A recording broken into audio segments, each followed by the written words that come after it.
बिस्मिल्लाहिर्रहमानिर्रहीम। अस्सलाम वालेकुम। कैसे हैं आप सब? इंशाल्लाह सभी ठीक होंगे और अल्लाह की रहमतों के साए में होंगे। एक आलिम दीन का किस्सा सुनाऊंगी। एक शराबी था और आलिम दीन के पास गया। पूछा, जनाब मुझे बताएं कि अगर मैं खजूरें खाऊं तो आपको कोई एतराज़ है? आलिम ने कहा, बिल्कुल कोई एतराज़ नहीं। उसने कहा, अगर उसके साथ कुछ जड़ी बूटियां खा लूं? आलिम दीन ने कहा, कोई रुकावट नहीं। फिर वो शराबी बोला, और अगर मैं इनमें पानी शामिल कर लूं?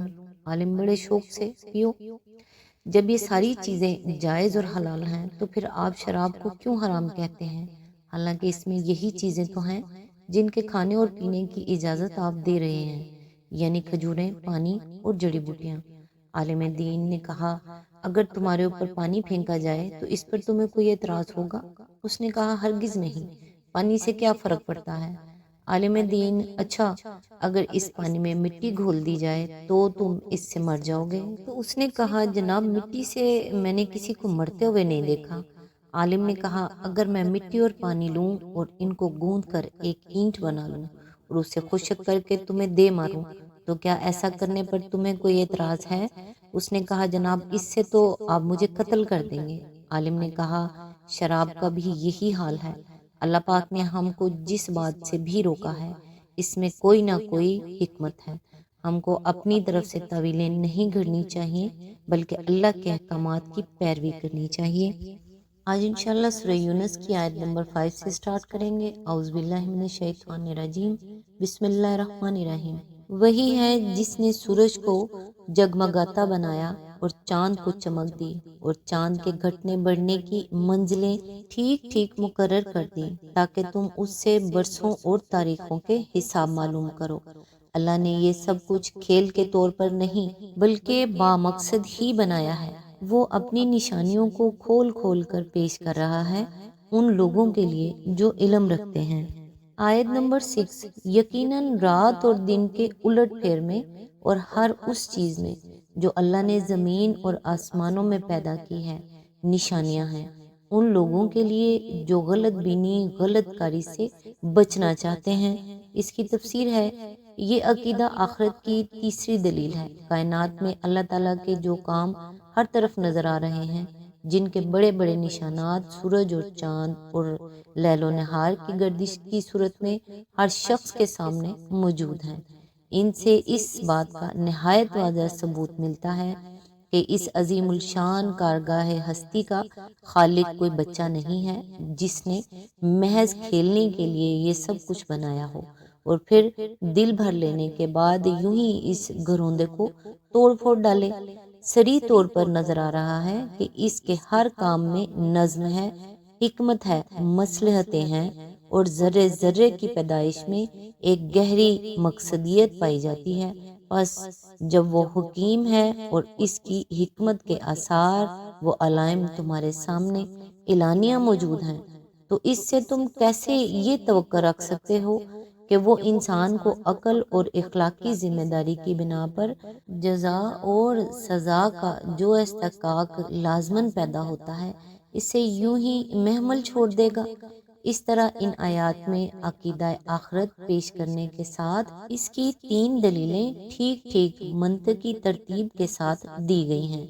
अव्वल ये कि दूसरी ज़िंदगी मुमकिन है क्योंकि पहली ज़िंदगी का इम्कान वाक़या की सूरत में मौजूद है। दोम ये कि दूसरी ज़िंदगी की ज़रूरत है क्योंकि मौजूदा ज़िंदगी में इंसान अपनी इखलाकी ज़िम्मेदारी को सही या गलत तौर पर जिस तरह अदा करता है और इससे सज़ा और जज़ा का जो इस्तेहकाक पैदा होता है, इसकी बिना पर अक्ल और इंसाफ का तकाजा यही है कि एक और ज़िंदगी हो जिसमें हर शख्स अपने इखलाकी रवैये का वो नतीजा देखे जिसका वो मुस्तहिक है। सोम ये है, जब अक्ल और इंसाफ की रूह से दूसरी ज़िंदगी की ज़रूरत है तो ये ज़रूरत यकीनन पूरी की जाएगी क्योंकि इंसान और कायनात का खालिक हकीम है और हकीम से ये तवक्को नहीं की जा सकती कि हिकमत व इंसाफ जिस चीज़ के मुतकाजी हों उसे वो वजूद में लाने से बाज रह जाए। غور سے دیکھا جائے تو معلوم ہوگا کہ زندگی بعد موت کو استدلال سے ثابت کرنے کے لیے یہی 3 دلیلیں ممکن ہیں، اور یہی کافی بھی ہے۔ ان دلیلوں کے بعد اگر کسی چیز کی کسر باقی رہ جاتی ہے تو وہ صرف یہ ہے کہ انسان کو آنکھوں سے دکھا دیا جائے کہ جو چیز ممکن ہے، جس کے وجود میں آنے کی ضرورت بھی ہے اور جس کو وجود میں لانا خدا کی حکمت کا تقاضا بھی ہے، وہ دیکھ یہ تیرے سامنے موجود ہے۔ لیکن یہ کسر بہرحال موجودہ دنیاوی زندگی میں پوری نہیں کی جائے گی، کیونکہ دیکھ کر ایمان لانا کوئی معنی نہیں رکھتا۔ اللہ تعالیٰ انسان کا جو امتحان لینا چاہتا ہے وہ تو ہے ہی یہ کہ وہ حس اور مشاہدے سے بالا تر حقیقتوں کو خالص نظر و فکر اور استدلال صحیح کے ذریعے سے مانتا ہے یا نہیں۔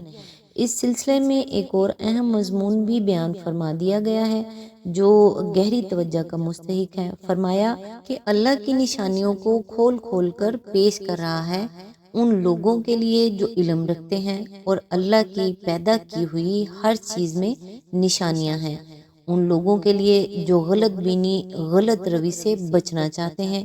اس کا مطلب یہ ہے کہ اللہ تعالیٰ نے نہایت حکیمانہ طریقے سے زندگی کے مظاہر میں ہر طرف وہ آثار پھیلا رکھے ہیں جو ان مظاہر کے پیچھے چھپی ہوئی حقیقتوں کی صاف صاف نشاندہی کر رہے ہیں۔ لیکن ان نشانات سے حقیقت تک صرف وہ لوگ رسائی حاصل کرتے ہیں جن کے اندر یہ 2 صفات موجود ہیں۔ ایک یہ کہ وہ جاہلانہ تعصبات سے پاک ہو کر علم حاصل کرنے کے ان ذرائع سے کام لیں جو اللہ نے انسان کو دیے ہیں۔ دوسرے یہ کہ ان کے اندر خود یہ خواہش موجود ہو کہ غلطی سے بچیں اور صحیح راستہ اختیار کریں۔ آیت نمبر 7، حقیقت یہ ہے کہ جو لوگ ہم سے ملنے کی توقع نہیں رکھتے اور دنیا کی زندگی ہی پر راضی اور مطمئن ہو گئے ہیں، اور جو لوگ ہماری نشانیوں سے غافل ہیں۔